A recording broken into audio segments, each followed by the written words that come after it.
ನಮಸ್ಕಾರ ವೀಕ್ಷಕರೇ, ರಿಷಿ ಜ್ಯೋತಿ ಅಸ್ಟ್ರಾಲಜಿಗೆ ಸ್ವಾಗತ. ಗುರುಗ್ರಹವು ದಿನಾಂಕ 1/5/2024 ಮೇಷರಾಶಿಯಿಂದ ವೃಷಭ ರಾಶಿಯನ್ನು ಪ್ರವೇಶ ಮಾಡಲಿದ್ದು, ದಿನಾಂಕ 14/5/2025 ತನಕ ವೃಷಭ ರಾಶಿಯಲ್ಲಿ ಸಂಚಾರ ಮಾಡ್ತಾರೆ. ಈ ನಡುವೆ ದಿನಾಂಕ 9/10/2024 4/2/2025 ತನಕ ಅದೇ ರಾಶಿಯಲ್ಲಿ ವಕ್ರಿಯಾಗ್ತಾರೆ. ಗುರು ಅಥವಾ ಯಾವುದೇ ಗ್ರಹ ನೇರ ಸಂಚರಿಸುವುದಕ್ಕೂ ಹಾಗೂ ವಕ್ರಿಯಾಗುವುದಕ್ಕೂ ಫಲಗಳಲ್ಲಿ ವ್ಯತ್ಯಾಸಗಳಾಗ್ತವೆ. ಯಾವುದೇ ಗ್ರಹ ವಕ್ರಿಯಾದಾಗ ತನ್ನ ಹಿಂದಿನ ರಾಶಿಯನ್ನು ನೋಡುವುದರಿಂದ 50% ಫಲವನ್ನು ಹಿಂದಿನ ಮನೆಗೆ ಕೊಡ್ತಾರೆ.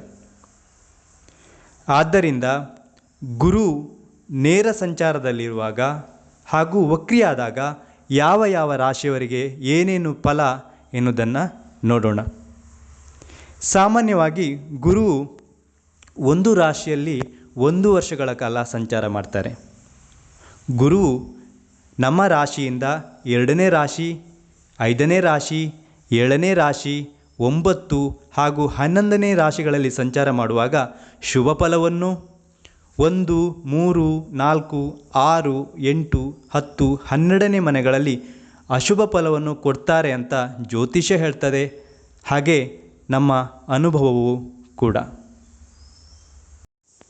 ಮಿಥುನ ರಾಶಿ, ನಿಮ್ಮ ಲಾಭಸ್ಥಾನದಿಂದ ನಿಮ್ಮ ರಾಶಿಯ 12ನೇ ಮನೆಗೆ ಗುರು ಬರುವುದರಿಂದ ನೀವು ಈ ವರ್ಷ ಗುರುಬಲವನ್ನು ಕಳೆದುಕೊಳ್ಳಲಿದ್ದೀರಿ. ಆದರೆ ದಶಮದಲ್ಲಿರುವ ರಾಹು ದೊಡ್ಡ ಮಟ್ಟದ ಉದ್ಯೋಗ ಅಥವಾ ದೊಡ್ಡ ಮಟ್ಟದ ಸ್ಥಾನಮಾನ, ಪ್ರಶಂಸೆ ಹಾಗೂ ಅಭಿವೃದ್ಧಿಯನ್ನು ಕಾಣಲಿದ್ದೀರಿ. ಆಫೀಸ್ ಪೊಲಿಟಿಕ್ಸಿಂದ ತೊಂದರೆ ಅನುಭವಿಸುವ ಸಾಧ್ಯತೆ ಇರ್ತದೆ. ನಿಮ್ಮನ್ನು ಇತರರು ಉಪಯೋಗಿಸಿಕೊಂಡು ತಮ್ಮ ಕೆಲಸವನ್ನು ಸಾಧಿಸಿಕೊಳ್ಳುತ್ತಾರೆ ಅಥವಾ ಮಾನಸಿಕ ಹಿಂಸೆ ಕೂಡ ನೀಡಬಹುದು. ಉದ್ಯೋಗದಲ್ಲಿ ದಿಢೀರ್ ಬದಲಾವಣೆ ಸಾಧ್ಯತೆ ಕೂಡ ಇದೆ. ಎಷ್ಟೇ ಕಷ್ಟ ಆದರೂ ಕೆಲಸವನ್ನು ಸಾಧಿಸಿಕೊಂಡು ಬರುವ ನಿಮ್ಮ ಸಾಮರ್ಥ್ಯ ನಿಮಗೆ ಹೆಚ್ಚಿನ ಜವಾಬ್ದಾರಿಯನ್ನು ಅಥವಾ ಬಡ್ತಿಯನ್ನು ಕೊಡುವ ಸಾಧ್ಯತೆ ಕೂಡ ಇದೆ.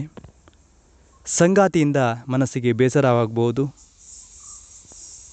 ಆದರೆ ಗುರುಗ್ರಹವು ದಿನಾಂಕ 9/10/2024 4/2/2025 ತನಕ ವಕ್ರಿಯಾಗುವುದರಿಂದ ಈ ಸಮಯದಲ್ಲಿ ನಿಮಗೆ ಶುಭ ಫಲಗಳು ದೊರೆಯುವುದು, ಹಣಕಾಸಿನ ಅಭಿವೃದ್ಧಿ ಆಗುವುದು, ಮತ್ತೆ ನೀವು ಗುರುಬಲವನ್ನು ಪಡೆಯುತ್ತೀರಿ.